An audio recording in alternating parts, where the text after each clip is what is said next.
Hello, hello. Hello. We're back. I'm back with another friend. Yay. This is Dr. Andrew Tate, and Andy is a reader in literature, religion, and aesthetics at Lancaster University. Andy, for those who are not familiar with the British education system, what is a reader? What equivalent is that in the US? Yeah, I don't know. I guess it's some form of associate professor, I guess. Professor. But it recognises your particular research specialism Uh, when you get to a certain stage in your career, or when you're just old, maybe. As I so certainly am, and happy to be. so you've reached a certain stage in talking about literature, religion, and aesthetics. Three amazing Yeah, things. absolutely. I mean, That's it is a funny title. I mean, people kind of said, "Well, I assumed you could read," you know. he's finally learned to read. He gets his Yeah, full title. exactly, But exactly. Yeah, well, yeah. Andy, not That's only one. can he read, he can write. And he's Well, written many books and many articles. And one of them is a study on Douglas Copeland. That's how I ended up, connecting. Our Copeland connections are how I got to know Andy. Was my external examiner for my doctoral dissertation, or thesis, as you call it in the UK. Again, for non-UK people, this is not a medical term. It is external examiner sounds so strange to Americans. It is someone who is an expert in the field from outside the university, comes in and reads and questions you. And so I met Andy back in 2005 or 2006, maybe. No, before that, conference. yeah, I mean, I'm a bit of a date nerd, it must be said. And so we met in, I think, November 2004, because you came to the first Oh, conference that I'd organised with my friend and colleague Joe Carruthers, which was called Spiritual Identities, and you gave a great paper on Douglas Copeland there. So I remember thanks. chatting to you quite a lot about Doug's work over those few days. Yes, so 2004. Okay, cool. And Andy, he has, I mean, look him up. He has multiple wonderful books. One that I've really loved is Christianity and Contemporary Literature Fiction. Fiction, Christianity and yeah, Contemporary Fiction. Oh, it's right here next to me. And then another is apocalyptic fiction, which is, of course, a very popular topic. And then some of you might be familiar with Andy because just in last April, I guess that was a year ago, that we did the first Mm. with Diletta De Cristofaro. We did the Douglas Copeland conference online, which was really fun. So anyway, we have many things that we both share a love for. And I'm really excited to have you here to talk to me, Andy. Thanks for joining Well, it's me. a 5 pleasure and a hours privilege, difference. as ever. So, and you have a question for me to get us started? Yeah, I mean, first of all, congratulations on your wonderful new book, Mary. Thank I mean, you. I'm Thank really you. delighted to see it out there in the world. And I kind of, I'm even hesitant to use this phrase. I want to use a kind of more sanctified phrase than devil's advocate. But if I can play devil's advocate, if I can ask a question that kind of pushes back a little to the question of empathy and feeling. Yes. I guess I would go back to somebody like Bertolt Brecht. Who doesn't go back to Bertolt Brecht on a Tuesday afternoon That's just not what after I Easter? expected. That's not what I Well, expected, but okay. I mean, just to be clear, I am somebody who um, anticipates feeling. I think I can be incredibly sentimental with a lot of art. I am moved, so I'm not somebody who's cold-hearted. But I do remember being taught really about Brecht's work when I was a young student. In fact, when I was the equivalent of a high school student, when I was about 17, and then studying the work at university as well. And Bertolt Brecht plays are still performed around the world. There was a very famous production with the great Fiona Shaw. I think of Caucasian Chalk Circle at the National Theatre in Britain, I'm guessing in the 1990s, for example. And Brecht's whole idea was that he didn't want his audiences to feel, he wanted them to think. Hmm. That he really emphasized Not so much a cerebral quality, but that the politics of art was absolutely paramount, because he wanted to change the world for the better and believed that his work could do that. And I don't think that was an arrogant idea. I mean, it was something that he felt that people came to theatres and they would be moved by naturalist or realist drama. You know, if they saw work by Ibsen or I guess Strindberg, you know, they might be drawn in an empathic way, that they might leave the theatre in tears, identifying, but that they would fail to think about the circumstances that got those people there. I mean, I think it makes a very easy binary between thought and feeling, for example. But I suppose, you know, he did an awful lot, very famously now, that has been borrowed from him, of estranging or alienating his audience in a way that sounds kind of much more kind of brutal than it was, but just reminding his audience that they're in a theatre. So breaking the fourth wall, all those kind of things, conventions that get used quite a lot in much contemporary television, and cinema, as well as in theatre. So I just kind of wanted to, you know, for you, there is a politics in this book, politics with a small p, and it's a politics that I see very much inspired by wanting to produce practical justice and mercy. You know, I can see there's a little bit challenge of the prophet Micah that seems to kind of be with you, Mary, in your work, absolutely, which, you know, has a very distinctive worldview. But what do you think about that notion that sometimes, you know, we can feel, but actually then that feeling lets us off the hook from doing anything or from thinking? So that's a kind of little pushback. But this isn't a critique of your book. This is you know, just a notion really that is out there in there that kind of maybe puts a but. Do you have a kind of response to that line of argument? Yeah, I mean, I guess I just think, well, you mentioned the binary, and I haven't read any Brecht in many years, so I might not being really answer as specifically as I'd like to in regards to his work, but just that idea, I feel like everything needs to be, this is such a simple answer, but everything needs to be a balance, because I mean, and it's, if you go to one side or the other, they both can be incredibly dangerous, and they can actually be deadly. They can be harmful. And I think that just going off of pure emotion separated from thought is very dangerous. And I think of, you know, and I can understand that you don't want your audience to be manipulated by emotion. You want them to think through this. I understand that notion, but I don't know. I'm just thinking about something like A Modest Proposal, which I think is showing how much when you focus just on what is rational, you end up, these things can't be divorced. And if I'm going into thinking about the biblical understanding of empathy, I just feel like, you know, the heart and the mind can't, you have to have a transformed mind as well as a transformed heart. And so they can't really be separated. But I do understand, well, that's where I feel like someone, I might, if I say use the term empathy, they might think sentimentality or just emotion. But a lot of empathy is via spending a significant amount of time understanding and listening and thinking through someone else's context. It is not just an uninformed emotional response. Right. So I would say this needs to be an informed emotional response. But I often see in responses that I see that lack empathy, I'm just talking about just in general, you know, on Facebook or in general life, not necessarily on an academic level, I often see that those who lack empathy often lack critical thinking. And I think that critical thinking, I mean, this is where I've seen, you know, yeah, I mean, because critical thinking tends to be coupled with a kind of patience, and slowing down and really trying to understand.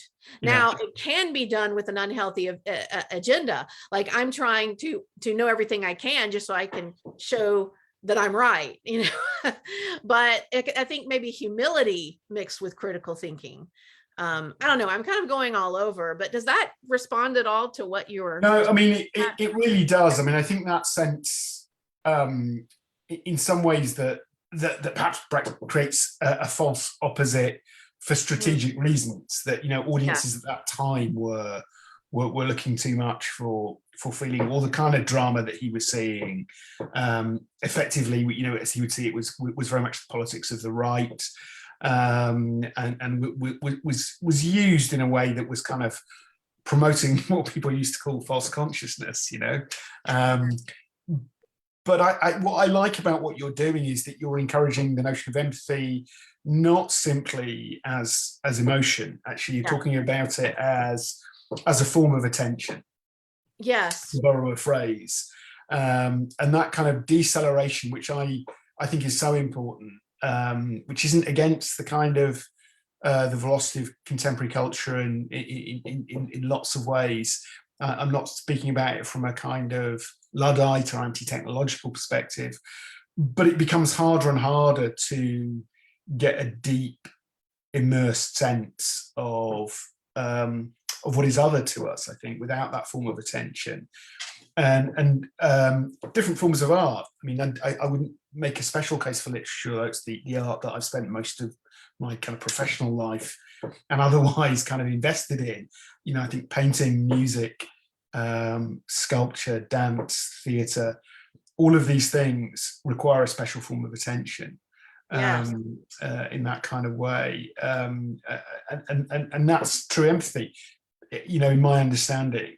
Because true empathy as well isn't simply, I mean, it often involves that compassion, that suffering with. Yes. And you know, I think it doesn't stop at reading the book. That's the point. Yeah. That it involves connection. It involves sometimes dissent. It involves protest. It involves practical commitment. Well, this is where I think if empathy is just suffering with based on emotion, this is where you can get into kind of like a tribalism, like you just suffer with the people because you just are going off your initial gut response, and you go towards someone who looks and acts like you. Whereas I think the kind of empathy, which is biblical empathy, which I'm trying to advocate for, is again, it really involves critical thinking, and that because it's, if you're just reacting emotionally and it's deeply uninformed, this is when it can be very dangerous, and even I mean, you've already kind of said this, but can give I don't know, present a very false understanding. I'm thinking about, I mean, Flannery O'Connor famously talking about how much she hates sentimentality. And I really agree with her. Like, sentimentality to me is different. Because she talks about how sentimentality is, it's just, I don't know, it's almost like a kind of emotional pornography. You know, it's just something to make you have a strong emotional response and make you feel, but it's not really based in anything. And that's why I mean, it's such a often read and talked about story. A good man is hard to find, but that's why in my introduction I talk about that, because I had not, as much as I'd read that and taught about that, I hadn't really thought about how the story is about empathy. When the misfit, when the grandmother at that moment really sees the misfit as one of her own children, but it's in the midst of a very brutal, I mean, she's done everything she can to push against sentimentality. And the thing is, I feel like many readers read this story and don't even get what's happening, because it is very couched in a particular Christian theology of the Imago Dei and the kinship of all, made in the image of God. And there's a sense that you really, it's a tough story for the first time reader to even understand what's going on, because it's not just the pure emotional response. The pure emotional response would at the end would be, what a horror, he killed a grandmother, and that's the story, Yeah. But Yeah, O'Connor sure. says, no, the story are the lines of spiritual motion that are happening inside the grandmother, and it's not the dead bodies on the side of a road. If I just had that, then I wouldn't have had a story. And so she's actually, so I feel like she's her works are good examples to me of asking us to be empathetic, but in a way that is very surprising. And Sure. pushing back against that over emotionalism and sentimentality. And So would you say that's quite similar, in many ways, to another one of your key writers, Toni Morrison? I think Toni Morrison pushes back against sentimentality as well. She doesn't yes, simply allow her readers, whatever their subject position, to easily identify with central characters and situations. She doesn't just describe brutality conducted by people we kind of expect it from, yes. but often for those people we might otherwise be rooting for. And I wonder, that makes us think again in complex ways. That's something that I think perhaps they share. Yeah, and I think, well, I think in Morrison, I mean, she intentionally disorients her readers, and her writing is so visceral and can be, but I never feel like it's gratuitous. No, I right. feel like it's pulling us in, but I do think that, I think with Morrison and with O'Connor, I think what really kind of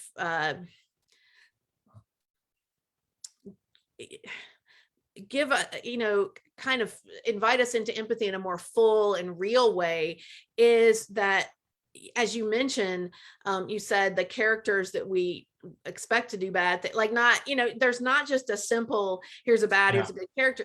I think it really, it's really looking realistically at what I talk in one chapter a lot about Pascal, the idea of the wretchedness and gloriousness aspects of human beings, and that I think these are authors that really highlight the complexity of the human condition, and to me, it's much more honest work, and you're coming to empathy in a much more full, round, realistic way. It's not formulaic. It's not trying to oversimplify anything. It's hard work. It's hard work to get to that point, but when you get to that point, it's real. Absolutely. And I wonder if this is something that is quite specifically incarnational, but there's a lot about embodiment here. Yes. That the theology is not one that is that kind of spiritualizes everything or turns everything ultimately into a kind of otherworldly symbol. Yes. But it's rooted in these bodies that bleed and that experience yearning and anger, and sometimes are prepared to lay down those bodies for others, and sometimes apparently decent, good people act in moments of intemperate anger and so on. All of those kind of things, it's embodied. Yes. And that strikes me as a kind of common strand in the work that interests you. Absolutely, it is. It's very embodied. You're right, and it's. I mean, that's why I don't know if have you seen The Chosen, Andy?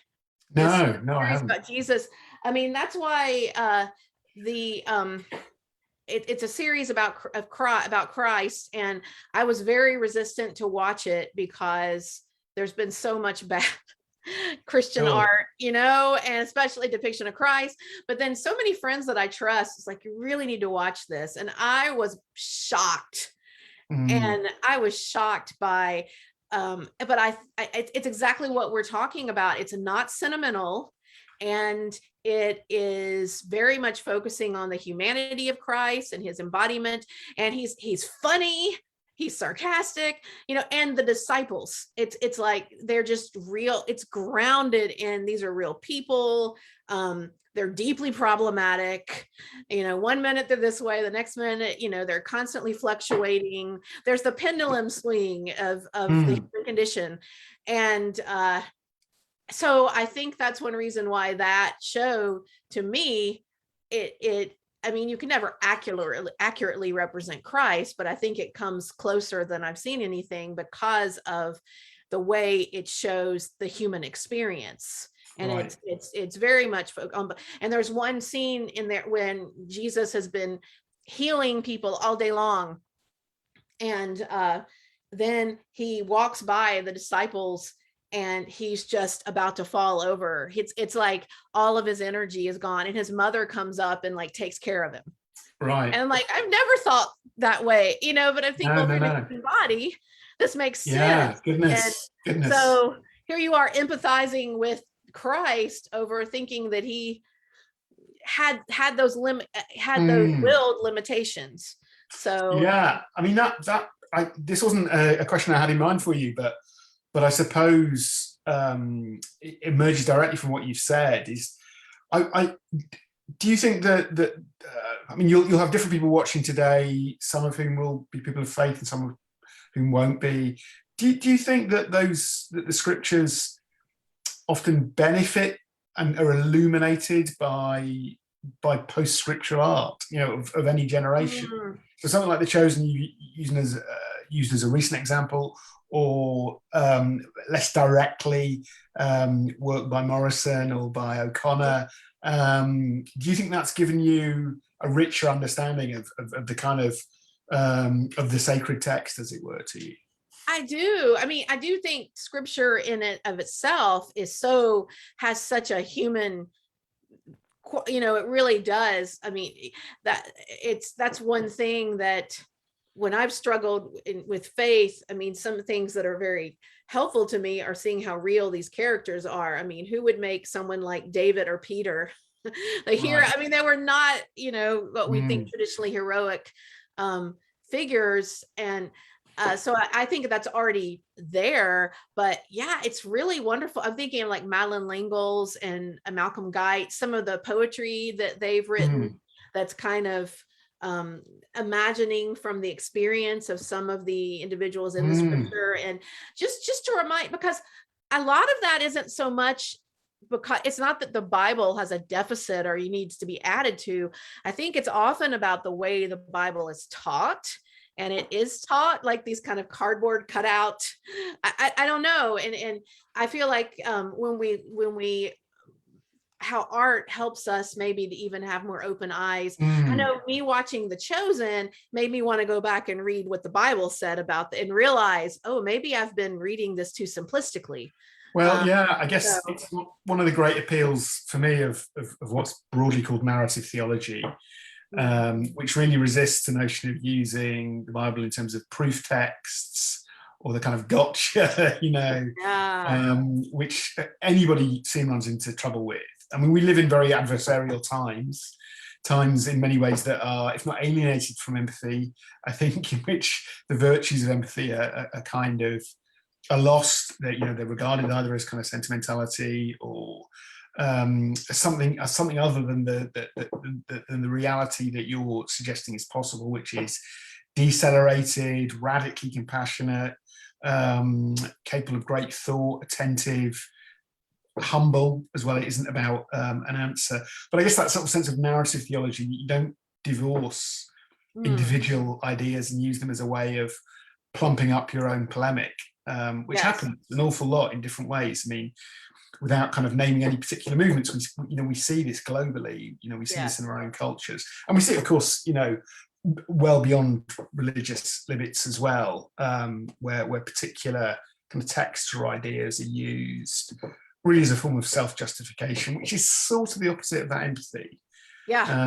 Because empathy is very difficult. If you see things from other people's perspective, it's a kind of complex notion. It's very difficult. Yeah, it's very difficult. Well, I've got one question that I want to ask you before we draw things to close, I want to ask you what if there's a work of art. I mean, I know there are many, but if there's a work of art, a literature, movie, anything that you can say really helped you become more empathetic. Wow, I mean, that's a really, really good question. And of course, like I'm just immediately scanning my bookshelves. There's an ongoing work of art that has really helped me think again and again and again, and it's by Ali Smith, and it's her seasonal quartet. So she just completed it, I think, last year, and it was a book. It was kind of an experiment to represent the world kind of as it was unfolding, and they are interlinked gently. The last book brings things together. I'm still working my way through them. At present, I haven't read the last book in the quartet. We start in autumn, and it's very much a post-Brexit world. I could have chosen many different texts, but that's the one that I'm going to suggest. I don't know if you've read it, Mary, but I heartily recommend it. Ali Smith is one of our great writers globally. I think she's just she takes risks. There is a kind of cerebral quality to her, but also a deeply imaginative, empathic, witty writer. I think that's the place of comedy alongside the more tragic mode. Yes. Doesn't make a writer less serious. I mean, she is very funny apart from anything else. So I commend Ali Smith to anybody who hasn't already read her. I think yes, I need to. I'm getting good suggestions today from everybody. So anyway, well, thank you so much, Andy, for taking time. I know what time is it for you? It's almost yeah, it's almost 5 o'clock now. It was a real delight. If you haven't bought Mary's book already, buy it. It's a wonderful read. You know, congratulations, Mary, and look, have a great day. What a good idea to have all these chats, and I'll see you again soon. Bye, everybody. Thank you so much for joining me.